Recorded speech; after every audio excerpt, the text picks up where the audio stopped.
Hey, we're live. Um, Again, no fancy intro. This is just the Band of Bards comics chat. I'm Tim, co-owner of Band of Bards, and this week I'm joined by Lesly Julien and AJ O. Mason. They are co-creators of the comic Headcases, which is currently live on Crowdfundr. Hi, guys. Hey, thanks for having us. Oh, appreciate you joining in, and appreciate the flexibility with all the different dates we're flipping around here and there. All good. Yeah, a lot of chaos the last couple weeks. Life is chaos these days, is it not? Yes. We're prepared for it. Yeah, it's funny. A couple weeks ago, I was at a graduation party with my neighbors, and probably had like one or two many glasses of boxed wine, and I was just like, I love chaos. My wife, she likes all the order, so she likes to bake. I like cooking because cooking is chaos, and I love chaos. And my neighbor is just like laughing hysterically over it. But, That's so funny how true that is. I'm the same way. I have become the cook now. My wife is definitely the baker. She's much more organized. So it's funny when you break it down like that. So true. Oh, totally. You can just walk around the kitchen and grab whatever you want and pow, pow, pow. And if it sucks, you throw it out, start over. Yep. I will never hear the end of trying to put cinnamon in chicken noodle soup and thinking it would be okay. That doesn't sound Sometimes you gotta experiment and you find out the hard way. Yeah, that's exactly what I said. So cool. How are you guys doing today? Pretty good. It's a pretty solid Friday. Nice. pretty good as well. Just a chaotic day at work at my day job, but it's all be fine. Yeah. There you go. That will definitely happen. Yep. Yeah. And if anybody else is a normal viewer, I'm just kind of going back and forth through the YouTube and Twitch to make sure we're good, and looks like they're all streaming correctly. Ray. It's weird because every time I flip on and get to it, the audio is going through, whatever feed that is. So like I go to Twitch. Way. Yeah. And I hear us talking, and then like 2 seconds later, I hear it to them. I'm like, oh my God, I have to hit. It's like always a mad dash to hit the mute button. Right. Cool. All right, looks like everything is going just fine. I got cool. So, I know you both have another stream to be on at 11. Yep. Yeah, I think we'll be good. We got plenty of time from now on 11. Yeah. Oh, we need to do like an expedited episode so that you guys can both have a little bit of time in between. I understand. No worries. All good, yeah. Cool. I feel like I've been training for all these. I've done so many like multiple ones. It's all good. I don't think I'll miss a beat. We'll see that. The 11 one is a little bit rough, but yeah, so far so good. Yeah. Oh, that's a fun one though. Comes a lot of fun. My God, I can't think of the. Why can I not think of the name of his show? It escapes me right now too. Of course, I know. My brain is mush most of the times, despite being a writer and trying to just quick recalls such a pain for me. I need my phone. I need some Google. Explain yourself. So I'm cheating right now. I'm looking at it right now. Explain yourself. It's a great show. Yeah. Friday nights. Between it being the end of the week and just the same, I can recall names and stuff when I need, when I want to, or just casually coming up. If I'm put on the spot, no. Yeah, I have horrible recall. I don't know if you're better at that, AJ, but when people asking what inspired this, ask me to start thinking certain things, this just all falls down my head. I can't think of a single specific point at all when pressured or put on the spot, which is really bad when you're doing all these interviews. Yeah, sometimes I remember mostly the special moments or stuff that I kind of really was meaningful to me during the journey of crowdfunding this or creating this. But when it comes to sometimes I put on the spot with questions and I'm like, whoa, wait a minute, I need to think about it because sometimes I don't even think about it myself when I'm writing or doing it. So. Yeah. I never am good enough at it, but I'm slowly Working on it, getting better. Getting better at taking notes when I think of these things, and like this question's gonna come up again. I better like write something down, and not to have it like artificially rehearsed, but you put some thought into that answer and like write it down, because you know that when you are put on the spot, I have a Swiss cheese brain, and it's just It's true. Yeah. So, I'm gonna pop the link to Headcases in the chat. And I think we'll do a little screen share if you guys want to walk us through. Yeah. And, as it comes up to your mind, you can talk about the inspiration. But I'm not going to directly blast you. Let's do it. Just quickly. Bam. So I show that. Make sure it's popping up on everybody's feed. And cool, let's take a look. I think I've finally figured out how to do screen share.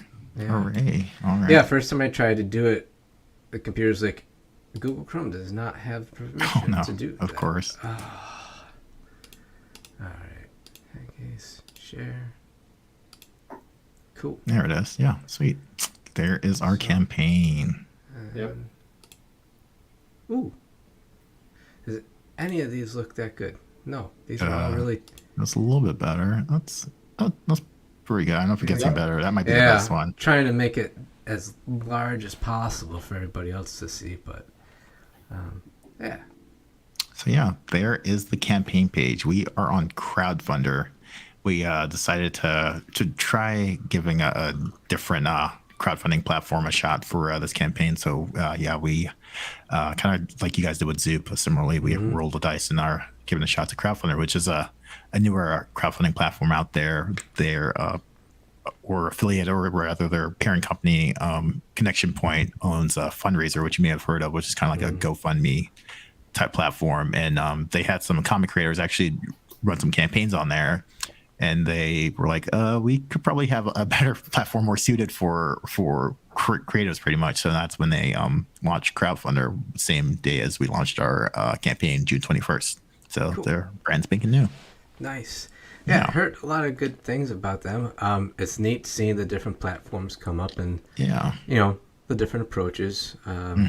Jaslyn Stone seems pretty big on Crowdfundr. So I think a lot of us... Yeah, I think a lot of us were, when she had her tweet thread last week about Crowdfundr and her impressions and notes, like, I'm sure everybody was following along with that. I always say, like, if Jaslyn's going to put time into talking about something, you should put the time into reading it. Yeah, she pays attention. She knows all the good stuff, so you should definitely pay attention to what she's up to. Yeah, for sure. So you guys are about your third funded. Got 2 weeks left to go. So let me just scroll through here. So is that the cover image? Yeah, that's actually the video, the trailer right there. If you click that play button, people can see the trailer that I put together with CapCut.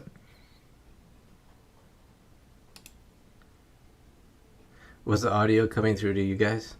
It's not. Okay, good. That was coming through my headphones at first. Okay. I was like, oh my God, I'm on the train tracks. Yeah, it's a bit loud, but...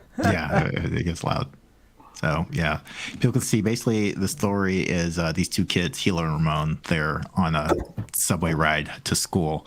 And Hila really impulsively decides, what if I just steal a bag, the bag from this guy right across from me?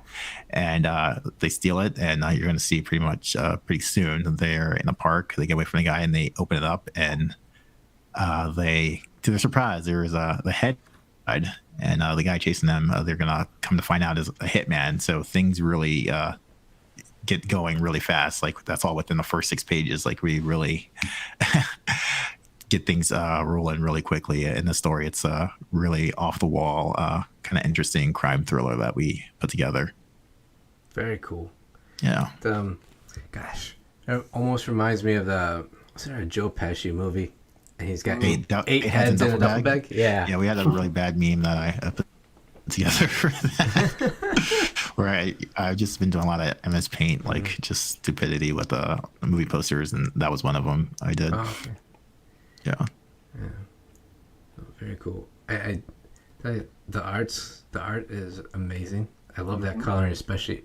I mean, the lighting right in that one. That lighting, right I love the lighting there. Warnia, yeah, just really makes Paolo's line work sing. But yeah, those colors, the lighting that she has with that morning scene is incredible. And Paolo's really dynamic with his line art and the fluidity, the motion. You can really see it and everything here.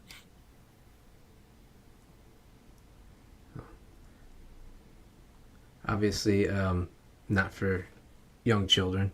No, this is definitely aimed for an older crowd. It's nothing like, I mean, yeah, it's a dark story. So yeah, no kid should be reading this for sure. Yep. That's cool. I mean, I like the the comp titles. Thank you. Put some thought into them. Yeah, Seven Psychopaths is a good one. Yeah, definitely. That was my insertion there for the comp titles. It's because I'm a huge fan of Martin McDonagh and everything that has been doing, like Seven Psychopaths in Bruges, Three Billboards Outside of Ebbing, Missouri. Like everything is done was so great. So I wanted, initially when we first started thinking about the story and the outline and everything, that in my head, this story was my love letter to his stories, basically. Like I was super inspired by him. And yeah, I think he's a fantastic director and writer, and he's definitely one of my role models when it comes to writing. So I try to honor him a little bit, I guess. Very cool. Yeah. Thank you.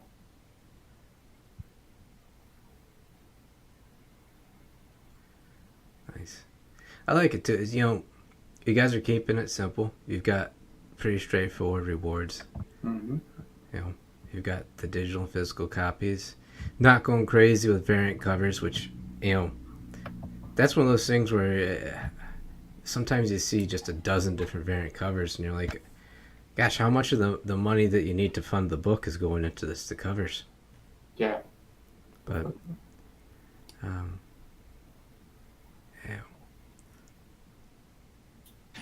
Yeah, we definitely want to keep things simple and just not overly complicated. Was really a big fan of Graham Wilkins, and we're glad he was available to do that awesome variant cover for us. And it's like, yep, we just had the one. And I think that's all we needed here. Yeah. Oh yeah, got that Savage Wizards in the bundle. Yeah, for the electronic bundle that we had there. Definitely get that if you're looking and you're interested. That's a great one. You got Leap M in there as well. Yep. Yeah, Doug was kind enough to very nice. talk for that for any interested backers. Yeah, those are sitting around in my office here somewhere. I read stuff and then it goes from a 2-read stack into a 2-file stack until I finally feel like digging out all my long boxes. I feel that. Yeah. Definitely happened. I always love getting to see pitch reviews and stuff like that. Mm-hmm. So, Yeah, hope people will take us up on the offer. We've obviously both ran some Kickstarter campaigns, and AJ has his IDW book coming out in 2024. Yes. So I think it's definitely a great value to any folks that are interested in script review or pitch review, or just talking comics and maybe getting some pointers. Mm-hmm. I think that's something that maybe is lost or not always super obvious to folks, is that it might be a script review, but that doesn't mean it's here's my script, please look it over and tell me what you think. Okay, thank you, bye. You get a chance to just sit there and talk and chat about making comics, and exactly. Do you want to know pick my brain about running crowdfunders? Do you want to know about self-publishing? How to save yourself headaches on order fulfillment? Whatever. There's so many many different directions it could take. It doesn't exactly have to be locked into one thing. I want to say when we backed Twin Blades, I think it was. Mhm. I don't know, it was either that or one of Jared's other books. I picked the. I don't know if he had it as like a script review or whatever it was. Right, it was got to have some time just to chat with Jared, and we were maybe only in our first few months as a publisher. I'm like, I want to talk to this guy. I want to make a connection, get a little chance to just get to know each other. Hopefully come across as like not a douchebag. And Jared had Dry Foot out with Mad Cave and stuff, and it was just like, I want to talk to this guy. I want to hear his opinions on some other smaller publishers, and that was super helpful right there, like even from our seats. So Yeah. $90 to get that kind of one-on-one time, well worth it. Absolutely well worth it. Thank you. Yeah, and about Jared, he's like definitely a force to be reckoned with in the indie comics community. I actually, like, my first time I first heard about him, I was doing some reviews for Monkeys Fighting Robots. I think it was like in the beginning of 2021, and Dryfoot was actually one of the first titles I've ever reviewed. And then after that, a few months after that, Jared had a one shot in Big Hype Volume 1, which Doug Wood managed. So I lettered a story for them for like Jared. Oh, I see you have a copy right here. I keep I keep this like right here. Yeah. So if you look for the one shot that Jared Lujan and Jay Sheik have, I did the lettering. Nice. So, yeah. I don't think I remember that. Oh, That's look at interesting. that, Lesly Julien. Yeah, I snuck in there also. Oh, yeah. Tell you, Big Hype. I'm really excited for Big Hype 2. We just backed it today. Super excited for number 2. So many great people in this. I mean, Brent Fisher and Fell Hound teaming up. Mm-hmm. Oh my That's a good gosh. story. There's so many good stories in this first one. This next one is like even more nuts. Oh, yeah, AJ's has a story in number 2. Yes. So got some writing duties in number 2 with you're with Ben Humanek. Yep. Did you letter that also, or did you final letter it? Actually, Ben lettered it. Ben lettered. Okay. Yeah, he wanted to do that, and yeah, it's just like an 8-page story there that I got about a barbarian stuck in time in the future. Nice. And that whole story about him like trying to get back to his family that he lost. And it's supposed to be like super badass and still also very emotional. Nice. Yeah. I can't wait for that. Did you guys have a bigger story plan for that, or did you have it just contained to Big Hype? Just for Big Hype. Actually, the name of the story is called Rogzar, which is like the name of the barbarian. And I actually wrote a short story for that barbarian like maybe in 2020, and then I was like, maybe I'll use that guy again. And then I just started thinking about like a one and done story that I can tell. I usually, whenever I do like short comics, and I think you're probably the same, Leslie, where whenever I do short comics, I try to make it very like, I don't know, one and done stories. Very like, it feels completed. It doesn't feel like there's something that needs to be explored in like different issues or whatever. It's short and sweet, hopefully. Yeah, that's usually the approach I take. If it can continue, it's usually an accident. But yeah, usually I like to keep it finite, keep it contained when I can help it. Yeah, actually, when I started working on like Headcases and on Cloud9, the graphic novel trilogy, like before that, I never even thought about like writing anything that has like a few issues or a few chapters to the story. So I would always just write like one and done stories. And actually, one of the one shots that I got published, I remember a lot of like, not a lot because not a lot of people read it, but I remember a few people came up to me after and they're like, "What? So where's issue number 2? When are you gonna do the next one?" I'm like, I didn't think about doing the next one. I just wanted to do one and done stories, but apparently I'll take it as a compliment because like they wanted more to it. So Interesting. yeah. Yeah, we're planning Headcases as a miniseries, as AJ alluded to, and then Savage Wizard is also planned as a miniseries. So it's kind of interesting because I'm moving from a space where I had those two miniseries, but I feel like I'm trying to pivot more towards one shots. I had written some stuff, kind of like that in the past with Ghost Gauntlet, but yeah, I'm trying to move to just more self-contained stories, just because there's stuff you can't contain or control, I should say, and it kind of changes the production process. So right now I'm kind of in a headspace where I want to do some stuff that just you can finish all in one read. Yeah, exactly. Oh, yeah, nice. I did not know you had that. Yeah, I There's found Ghost Gauntlet. It was at Pulp 716, so I grabbed it. Oh yeah, that's right. That's local to you. Yes. Yeah, if anybody shout out has to Pulp 716, one of the best shops around. Absolutely. They're so cool. It's the first shop that I've ever sold any books to.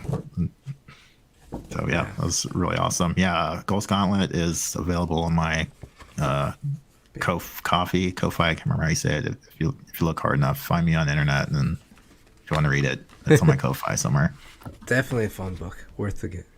And I'll tell you, finally found. Oh my gosh, this Jeremiah and Jared's story. Gotcha. It was one of the few ones that didn't have like an opening title page, and I'm flipping by it. But yeah, I know. Yeah. But Jeremiah's artistic style stands out. It's very unique. It does. So, I love his style. Yeah. So and it's cool. Like we're doing some stuff with with Ben, we've got Bro D, Can't Be Broken, coming shortly.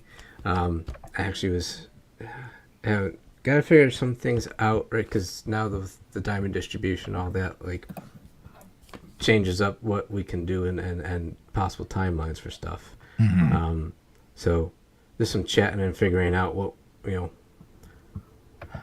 how exactly we want to go about things, if stick to a plan or if we want to change up the timelines. That's an interesting space to be in right now with how Diamond is, and it feels like things are opening up a lot more for indie publishers, smaller publishers. Yeah, well, they finally got themselves to go from strictly requiring physical submissions to taking digital submissions to review, since their workforce went remote. So that, I think, helped out. And obviously with Big Two moving around, they got to fill some of that space. So I think we're receptive to a lot more less well-established or younger publishers. So, yeah, we've got Hashbrown to do with Jeremiah. Oh, yeah. Nice. So that's been in the works for a bit for him, so that's going to be exciting. Yeah. See that in the field, in the wild. It's nice to be able to do so much with so many great people out there, and like you're just chatting and you're like, oh yeah, you got this, previously worked on this with that person or that.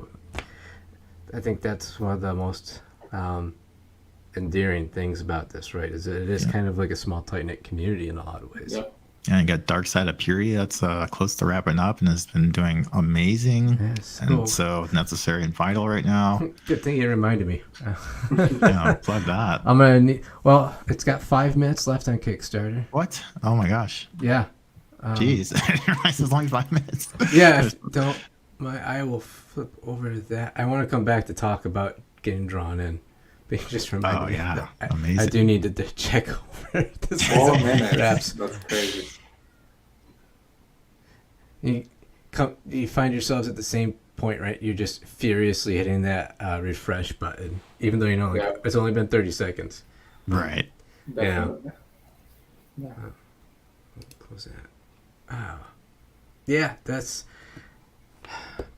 was fun. It was also just an incredible honor to be able to publish that, and for the creators involved with this to put their trust in us to not just take this and get it funded and make it a reality, but like that we would do it the right way. So yeah, absolutely. You guys have been I've definitely, you haven't been able to miss it. You guys have been pushing it hard, and for good reason. It's been awesome to see you guys pushing it hard, and Elise as well. It's been been great to see.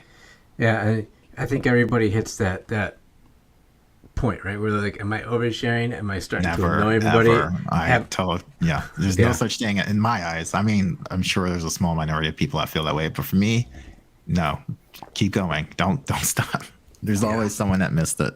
Definitely, That really is the truth. When that thing creeps in the back of your head, like, is everybody muting me for like the next 30 days? Right. But yeah, gosh. We'll have Elise and a few of the other creators from Dark Side of the Purity on next Friday. Awesome. We'll have a nice celebratory live stream to mark this. It certainly has been the most successful campaign we've had as a publisher. It's great that we heard back from NARL today finally. They've had a bunch of people out and stuff, and that exchanged some emails just to like make sure we could have permission to use their names and stuff like that.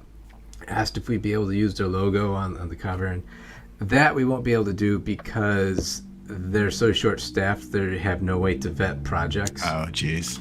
So, which I can totally understand. Yeah. So sad that we won't be able to put their logo on anything, but we can certainly say and remind everybody, the Kickstarter terms of service, you cannot take money you raise on their platform and donate it.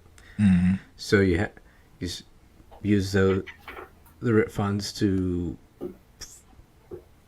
make for production purposes. Oh my God, my brain's gonna crap out of me already.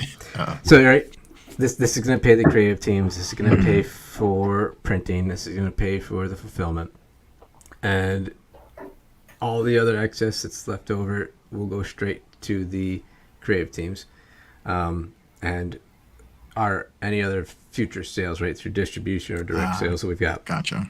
Those profits will all be donated to NARL. Beautiful. If anybody's unfamiliar with them, they are a pro-choice advocacy group. It's a nationwide. They have local chapters. There's a million different great ways to get into that fight to defend reproductive rights, to support bodily autonomy.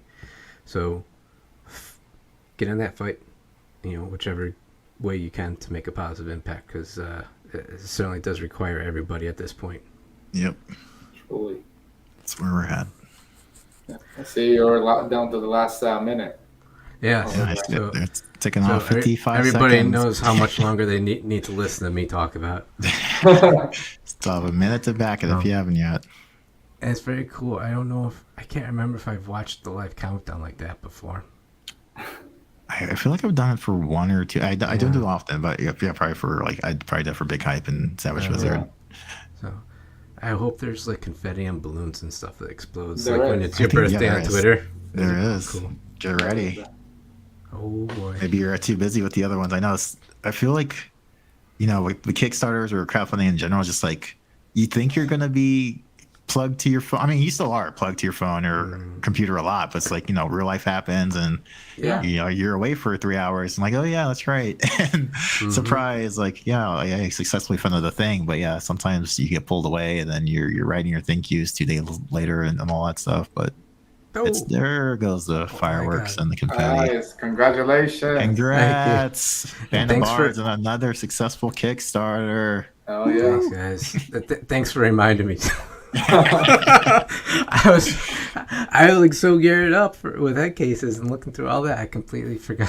Now you finally got to see the confetti. How many campaigns have you guys run now? Is that like 5? So that's the third Kickstarter plus the one on Zoop. Okay. So 4. Nice. All right. Enough about us. Yeah. I always love this. I love the option to get drawn in. That's one of the funnest things. Yes, you guys have 3 slots, 1 remaining. Yep. Nice. Only 1 remaining. that could be you. Insert your face there, viewer that's watching. So, do you already have like each of the 3 slots kind of picked out and designated? No, I think it's gonna kind of be a spur of the moment thing. Once Apollo continues production, we'll probably just pick out some key points and see what makes sense. Yeah. Very cool. All right. I'm gonna pop off sharing the screen so that we can all be a little bit bigger. But before I do that, anything else you want to talk about or highlight in here? I just say check out the trailer video with sound if you hadn't heard the sound. Yes. And definitely. I mean, just look over Paolo and Warnia and Micah Myers' amazing art. Just take it all in finer detail.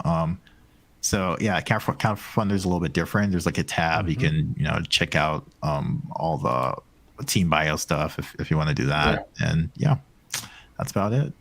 Go back us. I do like the layout, man. It's a nice, simple layout. Yeah.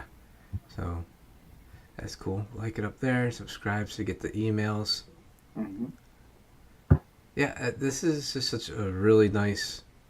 I like the platform. I like the way it is simple. How is it? Yeah. Sorry. So, how has it been for putting, from your guys' seats, putting everything together? They made it really easy. It's not too unfamiliar from Kickstarter in terms of like actually constructing it. Like it's really simple, not overly complicated. So that part wasn't too bad, and it's just been great communicating with the team in place. They've been just really easy to talk to in terms of like when we needed help figuring things out, or just an email away or like a DM away. So because they're like newer, smaller, they're just super easy to get in touch with, and it's been good working with them. And there's some other cool campaigns on there also, or fans. I'm a fan of Madness by Mark Stack, and also Backstory by Ryan K. Lindsay and Jen Vaughn are also great books on there. Yeah, another feature that I really like I don't think Kickstarter really has it, or it's just like not very popular. But every time that someone contributes, he also has an option to like leave a comment, and so every time I saw that. So every time like someone leaves a comment, because usually when it's Kickstarter, you usually just see someone contribute, which like gives you a rush of like happiness or adrenaline. But now you even get a comment of like how excited they are for the book, and I'm always like, oh, that's so cute, like that's so sweet of you that you're actually like looking forward to it, and you like took the time to leave like a good message, and so I really like that feature. It always brings me like warmth to my heart. There's a little bit more interaction there, like in terms of like people will leave comments, and then I'll try to give my thank yous and thanks for supporting, or who the heck are you, like thanks random. But it's awesome to see like people that we don't just know like signing up for Crowdfundr, because like it's mostly people signing up for this. It's just a brand new platform, so it's been cool to see people signing up for this and supporting the project has been super awesome. And you can remain anonymous if you choose. There's been a couple of anonymous backers, which has been cool. Yeah. And I'm always excited to see like, and that's true for every crowdfunding campaign. Whenever you see someone that you have no idea who that is, I'm pretty sure we have some that both of us don't know about them. They just heard about it somewhere, maybe in one of the podcasts, maybe like in one of those tweets, someone retweeted or something, and they decided to back it. It's always like, it feels good, like someone that you don't really know is taking a chance on you. It's, something not to be taken for granted. Being able to see that direct feedback and all that, and that extra interaction, that's definitely cool. I like that. I like how it looks too. It almost made me think of like early Facebook before it was trash. Yep, exactly. For all the real old millennials who like still have .edu logins. Smart man, not to get rid of yours. I'll hold on to that as much as I can. It's got the perks. Lots of perks. Yeah, very cool. Gosh. So what else is in the works for you guys? I know, like everybody's always got a dozen irons. What is it? Irons and It does coals. fires and iron. Fires. I don't know. Wait, did I miss no? Irons in the fire. Yeah, sorry. Irons Wow, in I the had it fire. backwards. Yeah. Irons in the fire. There we go. No, go ahead. I should know better than to try to use like some weird saying like that because I don't even understand them. The whole, I've never. Was it 6 of one or half a dozen of the other? I don't get that. It's like I don't know that one. I know. I don't know. That's always got me so hung up. I'm like I don't get it. So what you're telling me? It's 6 or 6? What? I don't care. Yeah. But no, sorry, Les. You're good. So yeah, obviously besides this crowdfunder right now that we have for Headcases, I'm also on Big Hype Volume 2. I've got a story in there with Zach Kinsella. That's a really fun shonen thing. I want to do a complete opposite of my last Big Hype story. So the other one was super depressing. This one's a little bit less depressing and high stakes, so a lot of like shonen fun. Besides that, not much else. I mean, Headcases, assuming it's funded, but we got other issues in the works, and same for Savage Wizard.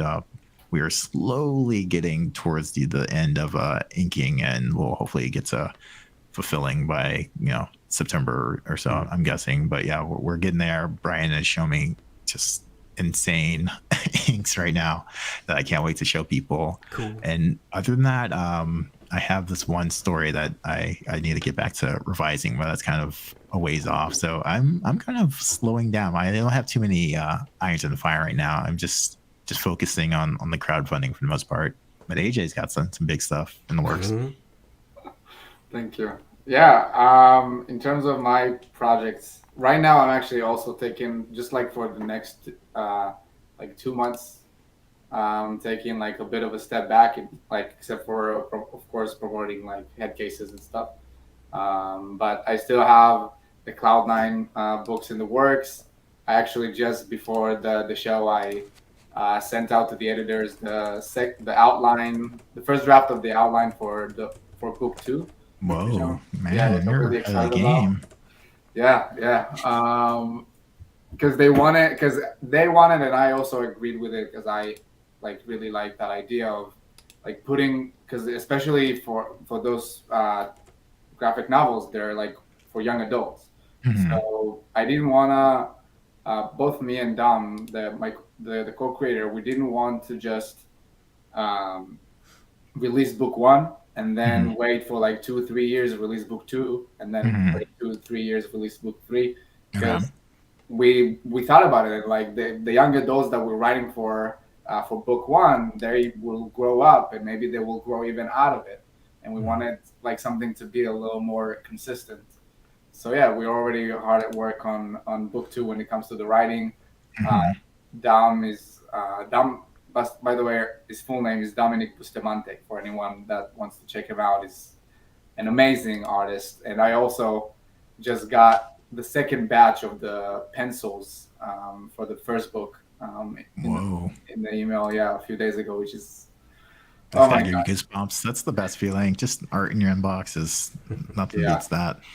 Definitely. So yeah, I've been working on Cloud9. I've been working on Headcases, of course, and I'm starting to because there was one idea that I wanted to maybe explore for actually not comics, but actually like a picture book that I'm thinking about doing. So right now I'm in the process of writing very slowly this picture book that we'll see how that goes. Awesome. And then I have Big Hype Volume 2 and Big Hype Volume 3. I have like a one shot there, and the artist started thumbnailing it. So yeah, a lot of moving parts, but a lot of them move very slowly, as everyone probably knows as comic creators. Yeah. Yep. Yeah, that's about it, I guess. Lots of excitement, lots of energy, and you gotta sit around on your hands. Yes. Basically. Yeah. The worst part is when you can't even talk about something. I know. That is seriously the worst. Oh my Oh, gosh. you don't know the amazing things I can't even tell you about right now. Yeah. I can't tell you, but it's amazing. That's a large part of being in comics. Yeah. Yeah, cool. And for anybody who missed it, we got the link for Project Big Hype, currently on Kickstarter. Yep. Yeah. Yeah. So what books does Band of Bards have lined up? Besides Brody, which I'm super excited about. This is one of those questions that always comes up, and I do have a cheat sheet Yes. because I have a little calendar here, Nice. which I need to make sure I don't put on camera. Then we'll cheat. Gosh, where is all my stuff? See, I go with a cheat sheet just because I will certainly forget like one title here or there, and then I'm like, oh, I'm sorry, I have to apologize Yeah. to the writer who I forgot, and I'm like, oh. But yeah. So Sentience is moving along. It's getting it. So there were two co-editors on it. Damon Barrett Rowe, who's also helped out with Dark Side of Purity. Helped out. She did a lot of. She did a first pass on Sentience, and then Nicole DeAndrea is now going through, doing a round of edits. Most of the artwork is completed. I was just talking to Danny last night. Getting an invoice and taking care of that. And I want to say that there are only maybe like 4 or 6 small and medium-sized illustrations left to do on that. Danny's doing a great job of then, formatting the text around all the illustrations and that. So that's moving along really well. I wonder if we may even beat our fulfillment deadline on that, which would be cool. And now it's a matter of trying to figure out what month we want to put that into previews. So super excited with that. I can't wait to see how it comes out. Hashbrown with Jeremiah Sheikh. He's writing and illustrating it. That's pretty neat because it's going to be like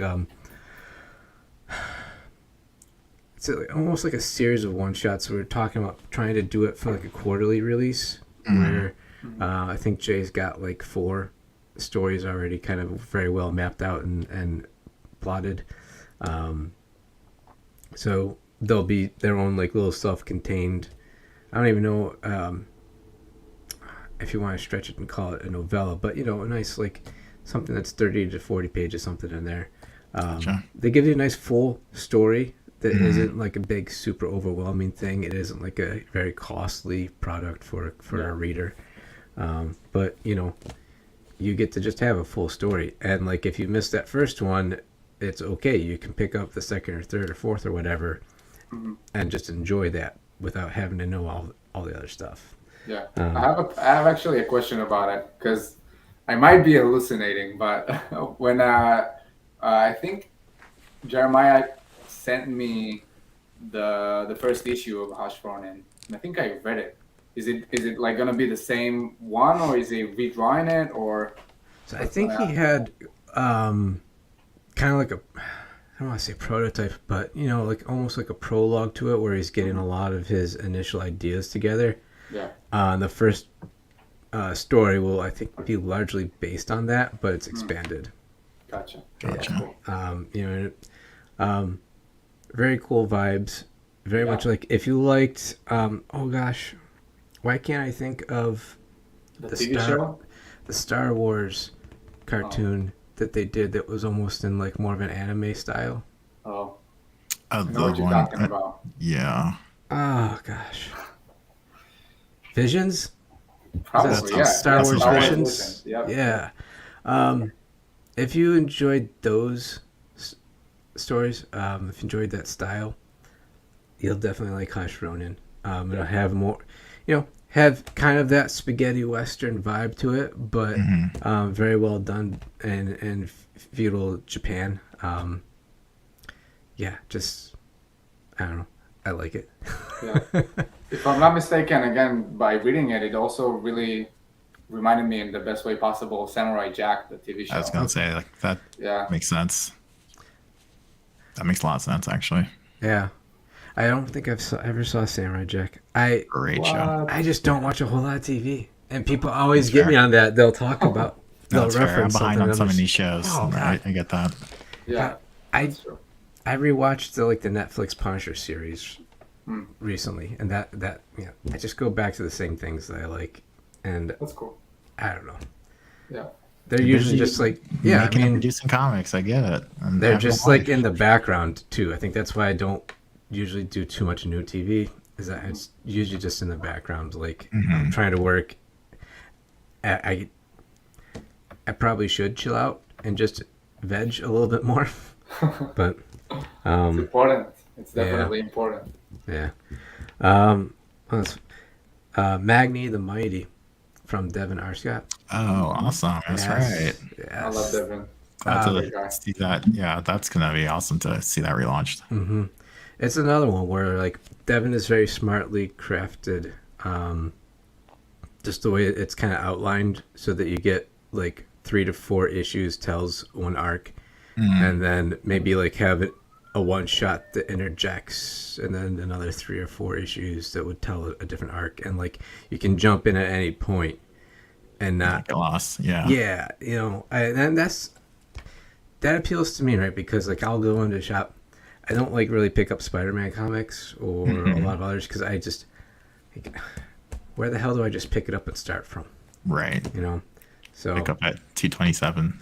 yeah, you know, and then you know you gotta like buy this other series and this other to really know all the other stuff that's tiny. Like, get out of here. It's a lot of homework. Yeah, I understand why they do that, Yes. but I hate it. Reluctant Hero by I think I heard about that one. yeah, I've heard about Alexandra.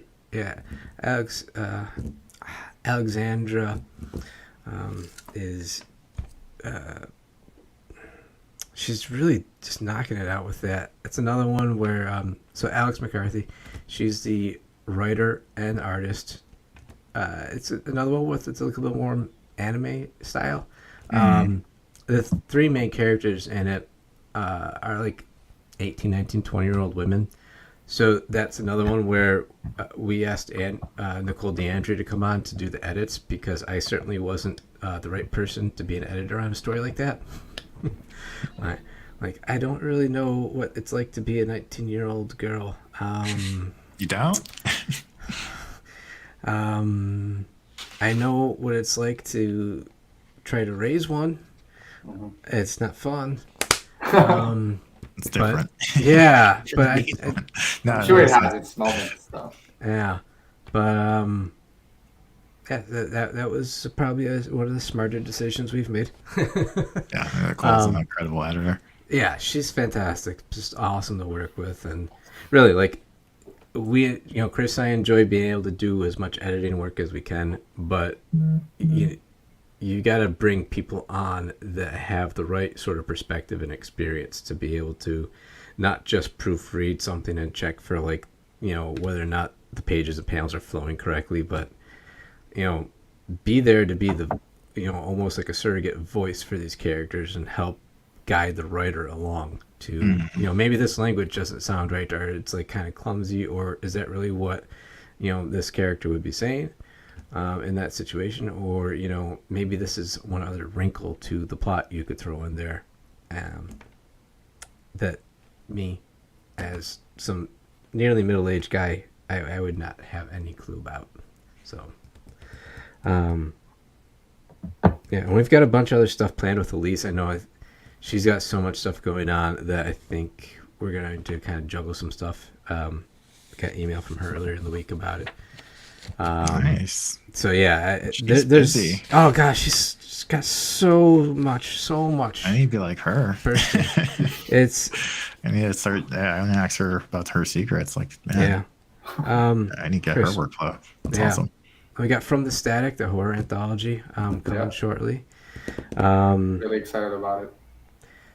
That's that's one that I don't know how we got so lucky that so many awesome people wanted to be in it to begin with, but like, I mean, AJ, you were very graceful. I hated to not be able to run your your pitch in it because it was awesome, and I wanted to continue to keep finding some way to work together. Definitely, yeah. It's all good. You had to do what you had to do. Totally understood it. So many submissions, but I was tempted, but I was like, as much as I love horror, I still have not really written for horror. That's like a intimidating thing for me. Yeah. So there's a bunch that came out of that. Still working on trying to secure a bunch of the extra like one shots that we want to do. Gosh, and of course Prospects and Final Gamble. When's Final Gamble 2 so coming? That I can look at my chart here because I actually was smart and started writing down the months that all of these issues are going to need to be sent into Diamond. So last month we sent in Prospects #1 to Diamond, so it'll be an August edition of previews and in stores in October. And there's just constant like 4-month rolling cycle. So yesterday I sent in Final Gamble #1 to Diamond. Whoa. So then that will be in September's issue of previews, then in stores in November. And those are going on like alternating every other month to release, help balance things out for the creative teams and to help them stay ahead of the curve. Nice. So then like Prospects 2, that will be in stores December. Final Gamble #2 January, and so on and so on. Wow. I'm looking forward to that. I really love Final Gamble. I'm looking forward to reading the next issue because that cliffhanger, I was like, I want more. I just keep reading it over and over.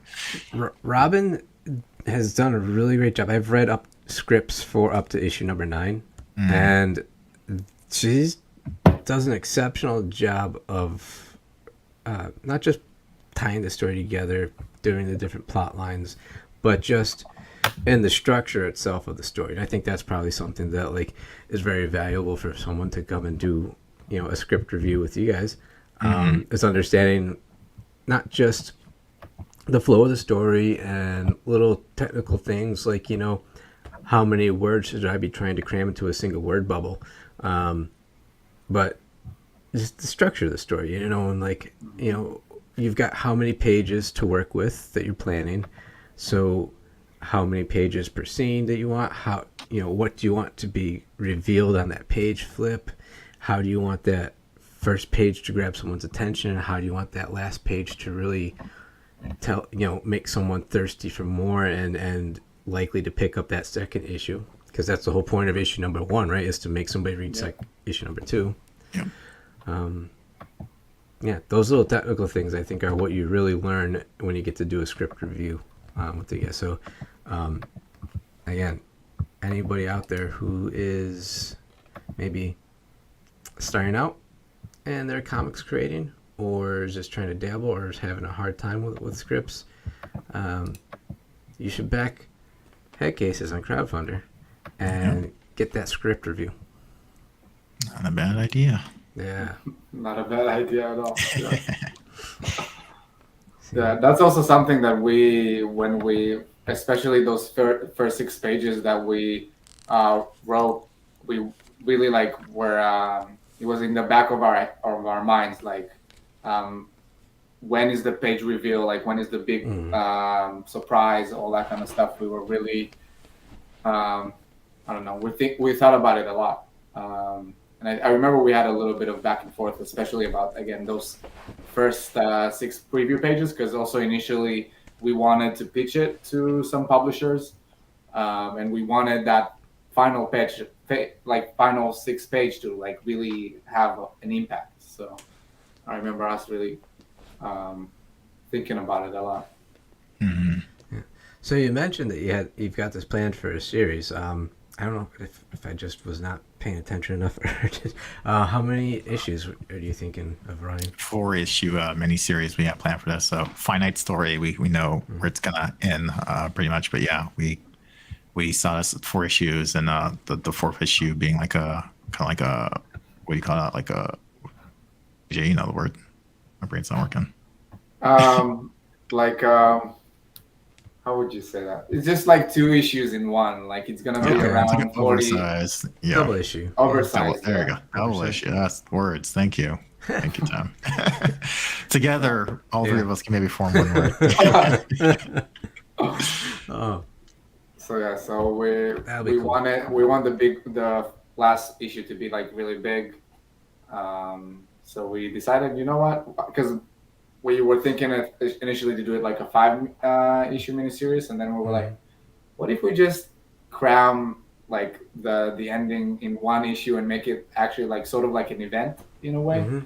I was really excited about it. And hopefully we get this first issues funded, and the next one after that, and next one after that, and then we get to the 4th issue, and all the craziness. Yeah, really. It's already crazy now, but it gets the crazy just increases as the story goes on. You know, we start with a hitman, and by the end there's cults involved, and it's a really good crazy time. I dig it. I will be setting a Crowdfundr account for myself and backing that later. Thank you so much. I appreciate it. Well, I like to try to do them on the live stream, and then I'm like, oh wait, I haven't set up a Crowdfundr account yet, and I can't put my credit card. Yeah, exactly. Yeah. Good call. Good call. Yeah. Good call, yeah. But yeah, occasionally I'll make a good decision. Oh, well, very cool. I know we talked comp titles, but we'll come back to the question of what inspired the story. What inspired the story? So we basically just initially, again, we wanted to do a miniseries. It was, first of all, sort of this fantasy miniseries that we ended up scrapping because we just both didn't feel like it was hitting the points that we wanted it to hit for us. And then we decided like to take a little break and then get back together and figure out what we want to do next. And then we started coming up with the idea of Headcases,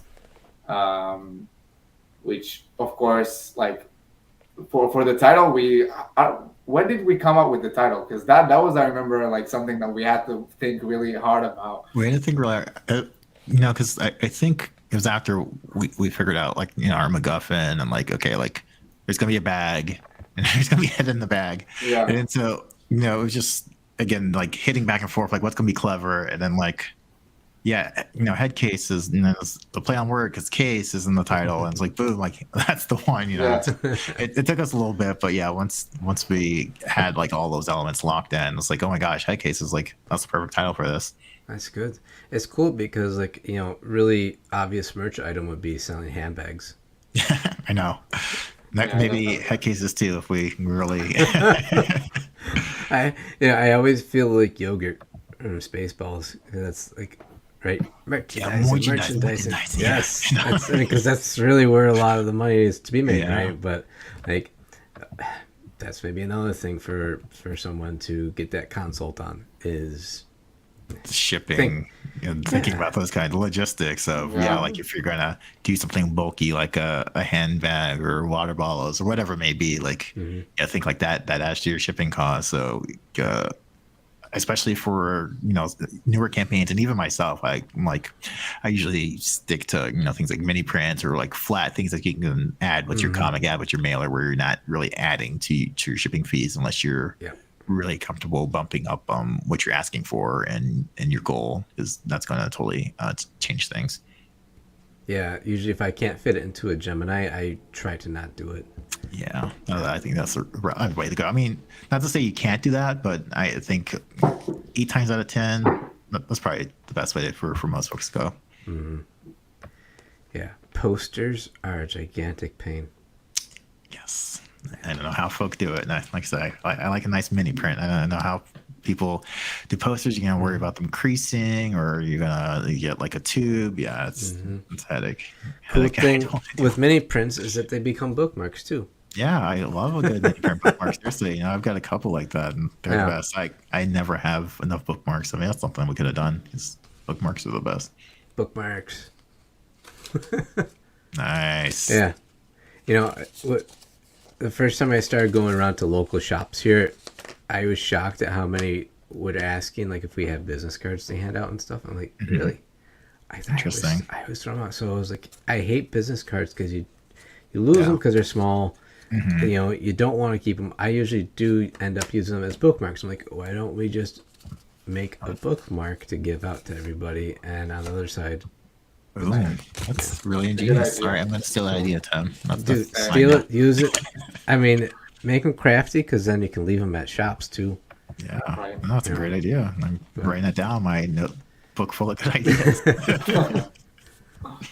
But you know, it's comic books are books. They should have bookmarks. Yeah. Just don't want to dog ear my comic books if I gotta get up and let my dogs out. Yeah, no, I don't want to. Exactly, it's nothing more annoying than like when I look finding like literally anything, like because I don't have a bookmark nearby. Like, okay, I guess I'm using this pen or a pillow. It's like anything, so I'm not dog earing it. Yeah. Cool. Oh, guys, we are about at that hour mark. I don't like to keep folks for too long, but anything else you want to make sure you get across to everybody, or anything else you want to talk about Headcases? I just want to say, like, there's 2 weeks left to back Headcases, and honestly, if I'm being completely honest, I'm starting to get a little nervous because we're in like 30%, and I really love this book, and I really believe in this book and the team that we put together. And so if you like backing indie comics and if you like crime comics, please check us out, give us a chance, because I really think it's a miniseries that I want to put out there in the world, and we really need your help. So if you can help us by backing, and also you'll get a really cool comic out of it. So I'd really appreciate it. That is true. Yeah, just to piggyback on that, yeah, Headcases is a book that's about kids messing up and figuring their way through their errors and figuring out who they are themselves, and about psycho hitmen and FBI agents and all the things that involve. So it's a little bit like life, but more chaos. But we like the chaos, like we said earlier. So check out Headcases. It's fun. It's over the top. It is Ferris Bueller's Day Off meets Pulp Fiction. So yeah, it's a good time. Headcasescomic.com is where you can find it. Can't and go it's in wrong the show with all notes that. and all that. Yep. Yes. Fantastic. Guys, thank you for coming on. Thanks for taking time to chat. And of course. Thanks for having us. We had a blast. Anytime. Thank you so much. Always happy to have y'all on. Good luck with the late show. Thank you. Thank you. All right, everybody. Thanks for joining in. Thanks for watching it recorded. And again, this has been the Band of Bards Comics Chat. We'll see you next Friday at 8 p.m. Eastern for a Dark Side of Purity wrap party and just a big celebration. But cool. All right. Peace.